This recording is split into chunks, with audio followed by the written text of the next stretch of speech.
Benavides López, él es profesor de Estado en Historia y Geografía, ya con grado de licenciado en Ciencias Sociales, y además es abogado. Entiendo que licenciado en España, ¿no? Su exposición en la de Álvaro va a ser respecto a niñez y discapacidad, una mirada de las convenciones de derechos humanos. Así que lo mismo, le voy a avisar 5 minutos antes. No sé si va a querer el micrófono. Bueno, ante todo, buenas tardes y agradecer al observatorio por la invitación. La verdad que han hecho un esfuerzo bastante grande y se nota que hay responsabilidad y hay compromiso. Niñez y discapacidad, mirada de la Convención de los Derechos Humanos. Sabemos que hay 2 convenciones que rigen estos temas. La Convención Internacional de los Derechos de las Personas con Discapacidad, aprobada en el 2006 y ratificada por Chile en el 2008. Y la Convención de los Derechos del Niño, que fue ratificada por Chile en 1990. Algo voy a tocar de las 2, tanto de la niñez y discapacidad, porque son temas transversales. Vamos a ver que existe algún criterio en común. Y vamos a ver, como tal, son grupos vulnerables y que plantean paradigmas, ¿ya? La Convención, cambio de paradigma de la discapacidad. La discapacidad como una cuestión de derechos humanos, entendida como la persona con discapacidad como sujeto de derecho, ya no sujeto a tutela, ya no como objeto de asistencialismo, ya no como objeto de beneficencia, sino como sujeto de... ¿Hola? Gracias. Me están boicoteando el... Puede ser eso. Y la doctrina de la protección integral del niño, que también tiene un reconocimiento como sujeto de derecho. Tomar en serio esto, desde el punto de vista jurídico, significa que las personas con discapacidad y los niños tienen el reconocimiento de poder ejercer los derechos por sí mismos. O sea, el derecho a ser escuchado, el derecho a expresar su voluntad, el derecho a tomar decisiones, que hasta hace un tiempo no podían, o de hecho, en algunos casos en particular, tampoco lo pueden hacer. Ahora, el modelo social y el modelo biomédico. El modelo biomédico es el modelo que hemos tratado hasta ahora de la discapacidad y es el que se ha trasladado hacia el mundo jurídico. Es decir, la persona es considerada como una persona con discapacidad enferma, una persona que tenemos que rehabilitar y una persona que tenemos que normalizar. Un concepto que la sociedad ha construido para decirnos: estas son las personas que participan de los discursos de los derechos y estas no. Estas quedan incluidas porque tienen una deficiencia. La deficiencia es considerada como una enfermedad. Desde el modelo social, la deficiencia es una diferencia más del ser humano. Antes hablábamos de la igualdad. La igualdad, lo escuché a la profesora anterior, cuando hablábamos de género, decía: la igualdad, ¿en qué? ¿En qué nos igualamos? Porque es un concepto, de alguna manera, prescriptivo, no es un concepto descriptivo. El concepto descriptivo entre los seres humanos es la diferencia. Esa es la naturalidad, somos diferentes. Esa es la universalidad. La igualdad es un concepto prescriptivo que hemos construido en la sociedad para de alguna manera tener un objetivo de justicia. Es decir, todos nos sometemos hacia la misma ley y todos tenemos que obedecer. También en esa igualdad los fallos o sentencias judiciales. ¿Ya? El modelo social nos dice que la discapacidad es un concepto que evoluciona y que nace de la interacción entre la deficiencia y las barreras que obstaculizan o impiden el ejercicio de los derechos. O sea, ¿cuál es la discriminación verdadera? ¿Es el obstáculo o es la barrera? Es el impedimento. Es decir, una persona, por ejemplo, con discapacidad sensorial, una persona sorda, que no se pueda dar a entender, ¿no es cierto? Obviamente tiene que utilizar el lenguaje, la lengua de señas, por ejemplo, ¿cierto? En ese sentido, la barrera va a ser que no tenga un intérprete de lengua para que nosotros podamos entender y para que él nos pueda entender. O sea, la discriminación está cuando nosotros no prestamos los apoyos suficientes para que esa persona se desarrolle en igualdad de oportunidades. Ahí está la discriminación, lo dice el artículo 2 el artículo 3 de la Convención. Es más, reconoce la capacidad jurídica de las personas con discapacidad. Claro, ustedes dirán que son mayoría juristas y estudiantes o profesores. Bueno, ¿qué capacidad jurídica se está reconociendo? No solamente la titularidad, sino la capacidad de obrar, la capacidad de ejercicio. Cuando hablamos de la capacidad de ejercicio de las personas con discapacidad, decimos, bueno, pero ¿cómo? ¿La persona con discapacidad intelectual también puede ejercer los derechos? Sí. ¿La persona sorda también? Sí. ¿La persona ciega también? Sí. O sea, el artículo 2 y el preámbulo de la Convención dicen que dentro de la discapacidad están las discapacidades físicas, intelectuales, mentales y sensoriales. O sea, abarca un amplio espectro de la discapacidad. Pero ¿qué sucede? El ordenamiento jurídico interno no lo hemos entendido de esa manera. ¿Ya? Y hemos hecho reformas, hemos hecho modificaciones, pero que no están apuntando hacia el reconocimiento de ese ejercicio. Cuando nosotros decimos el niño puede emitir juicios, estamos de alguna manera también reconociendo esa capacidad. Porque si no, en cualquier toma de decisión no lo escucharíamos, es un juicio, es un elemento de juicio, es una toma de decisiones. Por lo tanto, esa persona está siendo reconocida en su capacidad de ejercicio. Principio que sustenta el nuevo modelo: igualdad y no discriminación. ¿Cuál es la igualdad? ¿Cuál es la igualdad que exige la Convención? La igualdad como exigencia de equiparación. Esa, nada más. La persona con discapacidad o el niño con discapacidad tiene que ser igual al niño sin discapacidad. No saca ventaja o no quiere sacar ventaja de la condición que tiene. ¿Se entiende? No es una exigencia de la diferenciación, una exigencia de la igualdad como diferenciación, sino como equiparación. Ayer hablaba una profesora, ¿no es cierto? Un profesor, perdón, del tema de los pueblos originarios. Ellos tienen, de alguna manera, la justificación de su discurso es la igualdad como exigencia de la diferenciación, porque ellos quieren ser, como pueblo, tomar autodeterminación del pueblo indígena. Es un colectivo el que está tomando determinación. Por lo tanto, ellos se van a diferenciar del resto por su etnia. Aquí no, aquí es la igualdad como exigencia de la equiparación. Debemos ser iguales a los demás. La mujer, por ejemplo, en la Convención de la Eliminación de toda forma de discriminación contra la mujer, hace hasta un tiempito corto, era incapaz relativa. Casada bajo asociación conjugal. Nos preguntamos, ¿pero por qué? ¿Cuál es la justificación de la mujer que tenga incapacidad relativa? Patriarcado, protección, tenemos que hacerle caso a, no somos dependientes, somos independientes, la toma de nuestras decisiones no es la correcta, ¿ya? Y eso se ha introducido en el mundo cultural, pero también jurídico, así como las personas con discapacidad. Dignidad, valor intrínseco. La persona es un fin en sí mismo, ¿ya? No tiene una valoración, sino tiene un valor. La dignidad entendida, ¿no es cierto?, como un derecho intrínseco y a la vez extrínseco. Nosotros tenemos que reconocernos como seres humanos porque es el fundamento de los derechos de la dignidad. El fundamento de los derechos humanos de la dignidad. Y ahí es donde nos igualamos, en derechos. Autonomía progresiva. Tanto el niño como la persona con discapacidad tienen esta autonomía progresiva. Es un objetivo a alcanzar. No es una atribución propia. Los niños cuando tienen 2 o 3 años los padres toman decisiones por ellos. Tenemos que enseñarles, tienen que aprender a comer, tienen que aprender a movilizarse, tienen que aprender a tomar decisiones. No tienen autonomía todavía, pero es un objetivo a alcanzar. Las personas con discapacidad lo mismo, se aplica este principio. ¿Y la Convención qué dice? Hay que potenciar esa autonomía, aunque esté más debilitada, aunque tenga mayor deficiencia que otra persona. Y acá se confunde la autonomía moral con la autonomía funcional.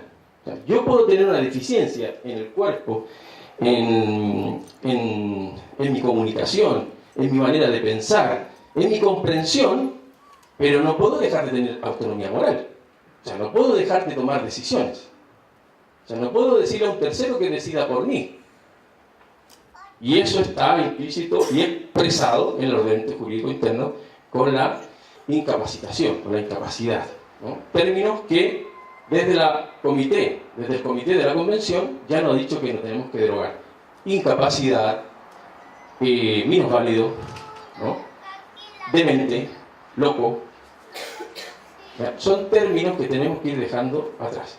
Discapacidad intelectual, discapacidad mental, discapacidad física y discapacidad sensorial. Para resumir esto, tenemos que preguntarnos por qué razón nos limitan entonces el ejercicio de los derechos. Esa es como la gran pregunta. ¿Por qué razón nos limitan el ejercicio de los derechos? ¿Por qué no tenemos racionalidad? ¿Por qué no podemos comunicarnos claramente? La razón, ¿no es cierto? Como identidad casi primaria o premisa del ser humano. O sea, es decir, si no tenemos racionalidad, no podemos comunicarnos o no podemos tener decisiones más sabias, estamos excluidos. Y el niño, obviamente, en su crecimiento, tiene un desarrollo de la personalidad y va a crecer. Parecería ser que nosotros estancamos al niño en esa etapa. Y lo protegemos de esos derechos, pero resulta que después ese niño va a ir creciendo y tiene que reconocer mayor autonomía, tiene que tener mayor independencia y mayor libertad para decidir. La Convención no se olvida de la protección. No, es protección. Protege los derechos de las personas con discapacidad del niño. Lo que no quiere es sobreprotección, es desproporción en esa protección y es un cuidado injustificado muchas veces. ¿Ya? Pero sí reconoce la protección. Pero la razón pareciera ser que es una parte muy importante para poder entender y para poder tomar decisiones. Les pregunto a ustedes, ¿hay personas casadas acá? ¿Sí? ¿Usted está casada? Ya, le pregunto, perdone que lo tome como ejemplo. ¿Usted cuando se casó y decidió firmar ese contrato, en virtud del cual, contrato indefinido, ¿no? Y le dijeron, bueno, ¿acepta o no? ¿Usted cuando aceptó, qué aplicó ahí? ¿Qué dimensión de su personalidad? Bueno, sí, por favor. Claro. Usted tomó una decisión irracional.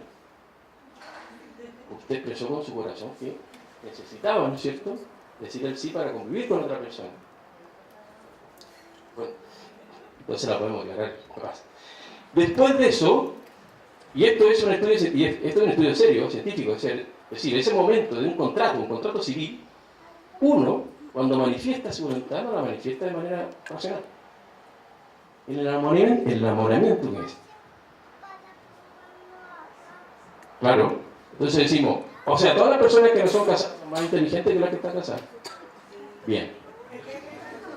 Entonces, es así, ¿no?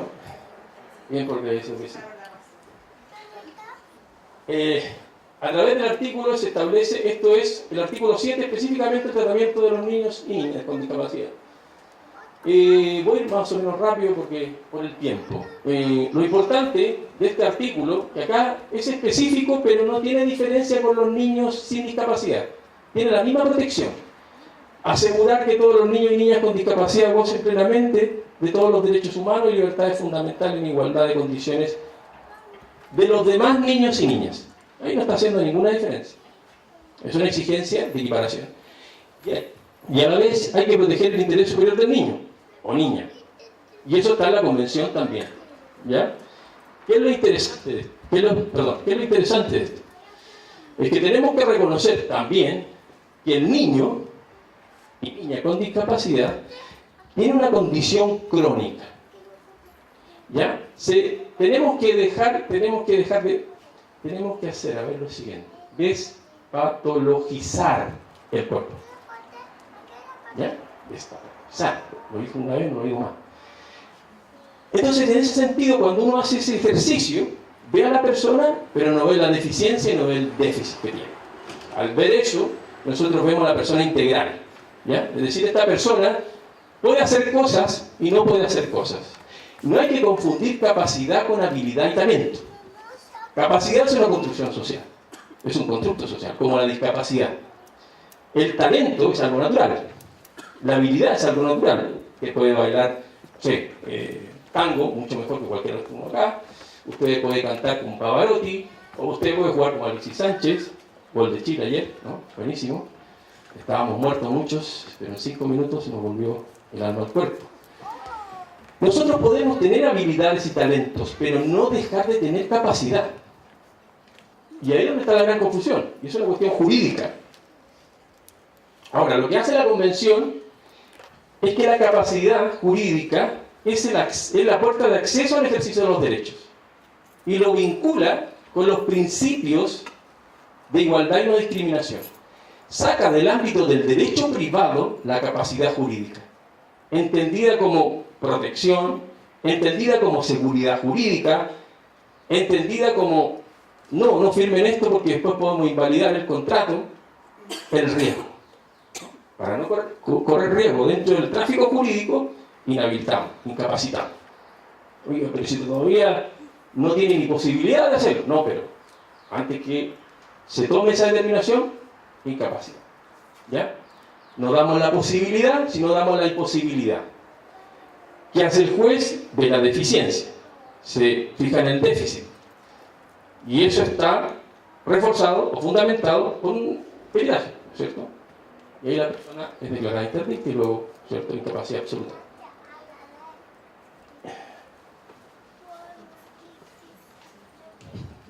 Entiende la Convención por niño todo ser humano menor de 18 años de edad.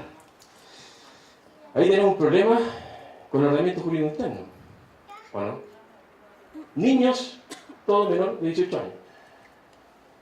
¿Cómo lo clasificamos nosotros? Infante, puber, menor adulto, ¿no? 1 a 7, 7 a 12 o 7 a 14 la mujer, y después 16 a 18. 12 a 18 y 14 a 18. Bueno, tenemos que comenzar a ver, ¿no es cierto?, cómo podemos adecuar esto, este concepto que es nuevo. Niños, y no dice qué niños, sino todos que tienen esa posibilidad. ¿De qué?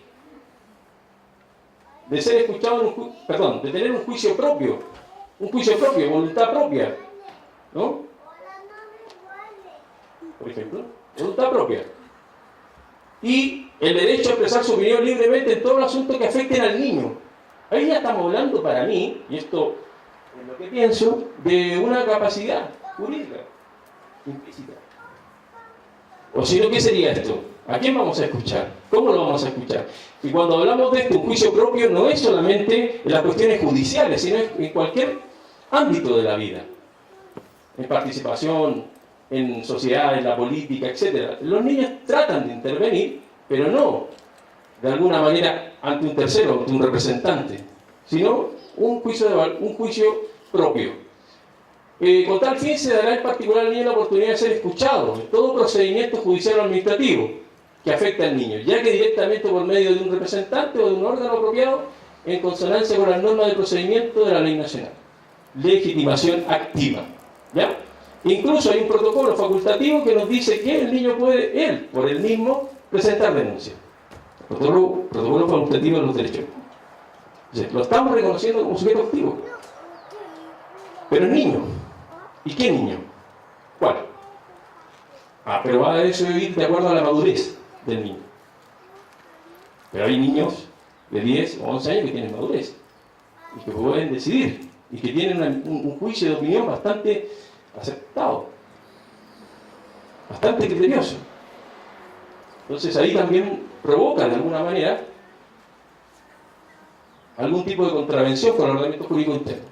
Recomendaciones de la observación del Comité de los Derechos del Niño. No quiero leer todo porque es muy largo y el tiempo no nos va a dar, pero sí, por ejemplo, esta ley 20.500 que se reconoce y garantiza el derecho del niño a participar de manera directa en asociaciones y asuntos de la administración. Participación ciudadana. Algo que hace poco tiempo, ¿no es cierto?, no hemos hecho, porque no tenemos ni siquiera educación cívica en los colegios. Tampoco podemos incentivarlos, ¿no es cierto?, a que participen. Preocupa al comité que no se permite inscribir el nacimiento de nacidos en territorio de Estado por cuanto sus progenitores son inmigrantes irregulares. Algo que ha pasado, ¿cierto? Ahora se modificó la ley de extranjería, pero da la posibilidad a los hijos de transeúntes, de personas que están, ¿no es cierto?, de tránsito en nuestro país. Niños privados de un entorno familiar. Preocupa el comité el número de niños en centros de acogida y el tipo residencial. Quiero detenerme acá, porque esto sí es transversal tanto a los niños con y sin discapacidad. El comité también expresa la preocupación por los casos de niñas sordas y con discapacidad mental que son esterilizadas, a pesar de que está prohibido, o lo que afecta a sus derechos sexuales y reproductivos. Vemos a los niñas con discapacidad como seres asexuados, ¿no? Podemos de alguna manera limitar, ¿no es cierto?, su derecho de reproducción o sus derechos sexuales. Y esto se da. Es más, si avanzamos un poquito, hay un artículo bastante expresivo. Gracias. Un GPS. Incompatibilidades con el ordenamiento jurídico. Artículo 1426. Toda persona es legalmente capaz, excepto las que la ley declara incapaz. Bueno, se supone que hay una presunción de capacidad jurídica. Pero ¿quién tiene que demostrar que es capaz? Precisamente el incapaz. La persona que se va a incapacitar. Los dementes. Fuera. Esto está totalmente anacrónico. Esto hay que cambiarlo. Hay que modificarlo. Los impúberes. Y los sordos y sordomudos. ¿Existen los sordomudos? Sordos. Porque no escuchan, no pueden obviamente replicar lo que se les está diciendo, porque se no van a aprender a hablar. Pero no es que sean sordomudos, son sordos, que no se pueden dar a entender claramente. Bueno, esto de alguna manera contradice o es incompatible con las convenciones que hemos tratado de resumir en cuanto a la capacidad jurídica. O sea, dice la convención, el artículo 12, que las personas con discapacidad tienen capacidad jurídica. Sí, pero este artículo niega esa posibilidad. Y a su vez, ¿no?, al negar esa posibilidad, nos está diciendo que esta persona tiene que tener un tercero que va a expresar su voluntad. O sea, tenemos el modelo de sustitución. En cambio, la convención lo que promueve es el modelo de apoyo. Una red de apoyo en la cual a esta persona con discapacidad la va a acompañar en la toma de decisión. Y esos apoyos pueden ser infinitos. Materiales, humanos, pedagógicos, el que usted quiera. En educación esto se debe dar mucho. ¿Ya? Vamos a hablar de eso un poquito más adelante. Ley 20.183, que modifica la ley 18.700, orgánica constitucional de votaciones populares, con el objeto de reconocer la asistencia en el acto de votar. Me faltó rayo. Ley de voto asistido, incompatible con el artículo 16.1 de la Constitución, porque nos dice que a la persona que está interdicta, ¿no es cierto?, se le suspende el derecho a sufragio. Bueno, o entregamos o reconocemos, los derechos a todos, o no. La ley que modifica el COD en cuanto a que las personas con discapacidad pueden ser jueces y notarios. ¿Quiénes son y quiénes pueden ser esas personas con discapacidad? Las personas con discapacidad sensorial, las personas ciegas y las personas sordas. Pero las personas con discapacidad intelectual, no. Todavía no se ha modificado. Claro, uno puede hacer cuestionamiento al respecto, pero al menos tiene que debatirse. Ordenamiento, esto es el ordenamiento interno. La ley 20.584. Fíjense ustedes en la cápita. El párrafo 8 dice: de los derechos de las personas con discapacidad psíquica e intelectual. De los derechos. Luego dice: sin prejuicio de lo dispuesto en el artículo 15 de esta ley, si la persona no se encuentra en condiciones de manifestar su voluntad, está incapacitada, las indicaciones y aplicaciones de tratamiento invasivo e irreversible, tales como la esterilización con fines contraceptivos, psicocirugía u otro de carácter irreversible, deberán contar siempre con el informe favorable del Comité de Ética del establecimiento. Derechos de las personas con discapacidad psíquica. ¿Y quién toma la decisión de estos derechos sexuales y reproductivos, que son derechos personalísimos? El Comité de Ética del establecimiento. En ninguna parte de acá participa la voluntad de la persona con discapacidad. En ninguna parte.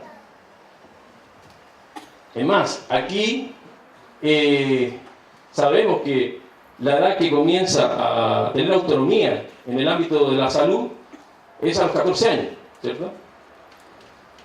Por lo tanto, un reconocimiento a sus derechos personalísimos está siendo vulnerado. Además lo reconocemos derecho a informarse, pero no a participar de esa información. Yo lo informo a usted, yo soy el médico.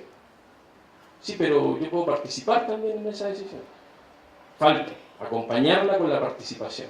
No me vale solamente decir usted, lo hago y lo informo, y resulta que después cualquier intervención, incluso a estos derechos, yo no tengo ninguna parte.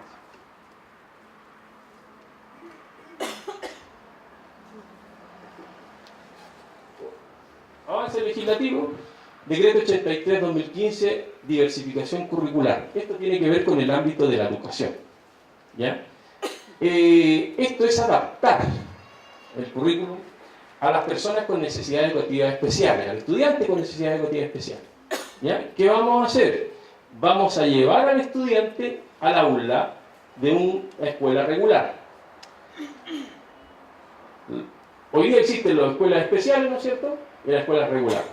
Si nosotros seguimos insistiendo en esa visión de segregar, vamos a seguir conformando escuelas especiales, pero vamos a seguir incluyendo a las personas con discapacidad. Los PIE, ¿cierto? Pero esa integración no es como el modelo de apoyo. Estamos en ese camino, estamos iniciando ese camino, porque no se han modificado todavía los currículos, que tienen que ser adaptados a cada necesidad especial.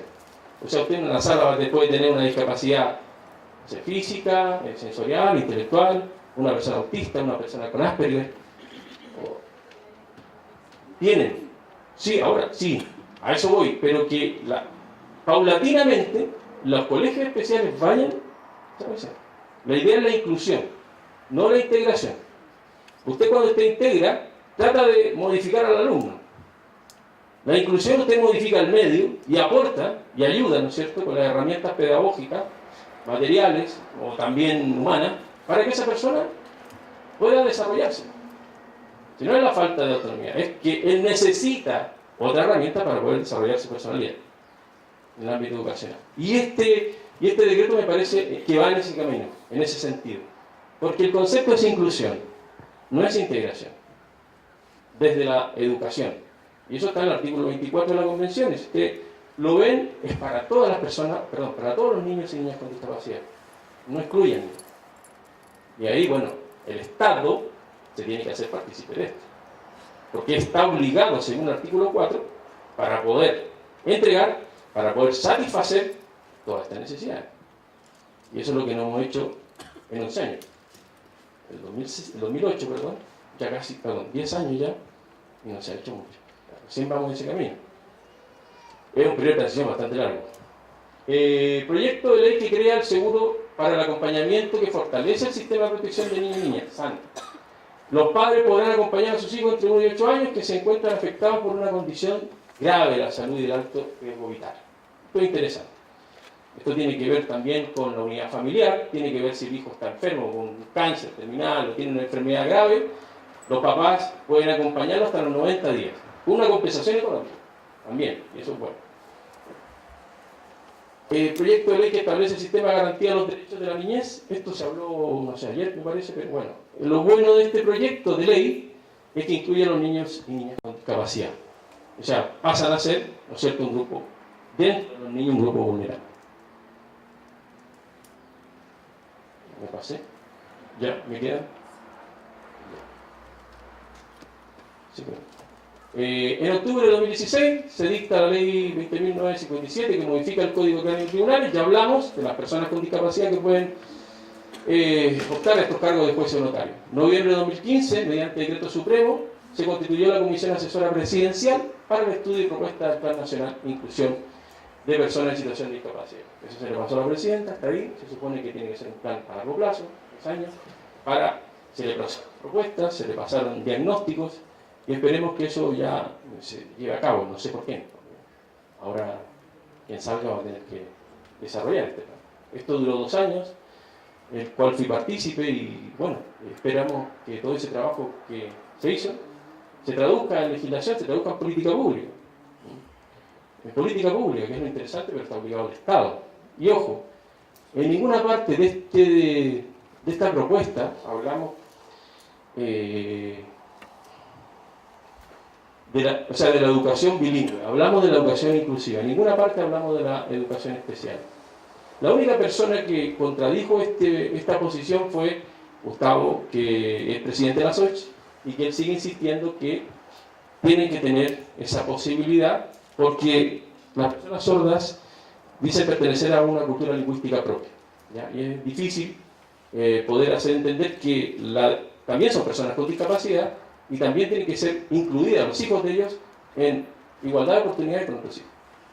Entonces ellos permanecen en esa tesitura de que la escuela especial es la mejor posibilidad que tienen para los hijos. Incluso se niegan al implante coclear, que puedan escuchar de mejor manera. Entonces, eso es lo más complicado en educación, es decir, cómo invitamos al resto de las personas con discapacidad a esa idea de inclusión, a esa visión nueva del paradigma de la convención. Otra cosa, prevención. La discapacidad no se previene. He escuchado por ahí, ¿vamos a prevenir la discapacidad? No se previene. No sé, no quiero decir nada, puede resultar un poco peyorativo, pero no es así. ¿Ya? Incluso la clasificación internacional de la OMS ya lo ha quitado de ser vinculado a personas enfermas. Se aprueba en marzo del 2017 la ley que obliga a los organismos públicos, a las empresas de 100 o más trabajadores, a tener entre su dotación al menos 1% de las personas con discapacidad o que estén recibiendo una pensión de invalidez. 1% de 100. Somos los estándares más bajos en el mundo, porque en España, en los países europeos, son 5% sobre 50, y en otros países latinoamericanos son 2 o 3, y van creciendo. Nosotros 1%. Esto es una acción afirmativa, me parece positivo, pero 1% no sé si es... Si vamos a tener una acción afirmativa, hagámoslo bien, ¿no? Hagámoslo bien, 5, al menos. Para allá. Jurisprudencia, no la voy a leer mucho porque aquí el señor moderador me va a quitar el micrófono luego. Pero hay jurisprudencia que nos dice, la Corte Suprema, que vamos a ese lugar, vamos a tratar o a intentar de orientar las decisiones o fallos de la Corte Suprema que van a respaldar lo que es la Convención. Van a justificarse en artículos de la Convención. Educación inclusiva, vivienda accesible, familia. Se lo voy a dar todo esto obviamente si quieren, por fallo y después te lo... En agosto de 2014, ahora último, se presentó ante el tribunal una acción de inaplicabilidad al Tribunal Constitucional sobre la inaplicabilidad del artículo 456, que tiene que ver con la administración de los bienes de la persona con discapacidad intelectual, artículo 4 de la ley 18.600, que es el proceso de interdicción, por ser contrario a la Constitución. Bueno, ahí está el número, ¿cierto?, del Tribunal Constitucional de ingreso, inaplicabilidad, y que fue rechazado recientemente este requerimiento. Entendiendo el Tribunal Constitucional que esta legislación nacional no contradice en ningún modo a la Convención Internacional de Derechos.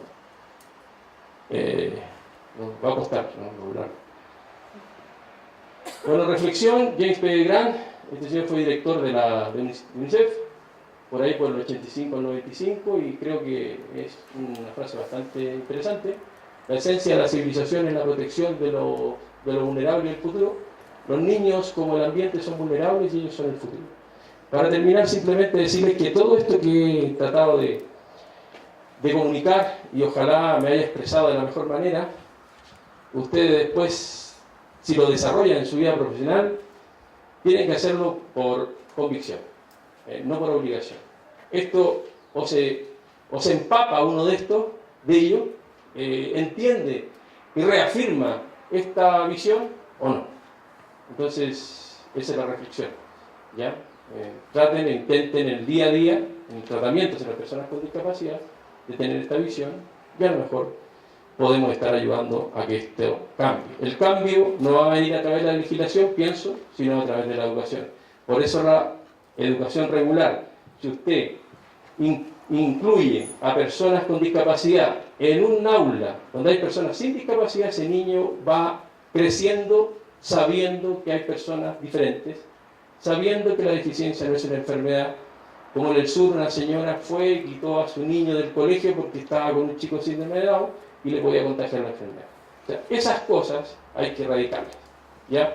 O como a una abogada de la CAS Senadi, no, a Paulina Bravo, que no la dejaron viajar en avión porque el perro no le podían poner el bozal al perro guía. Sabemos que si le ponemos bozal al perro guía, no camina, es señal de castigo.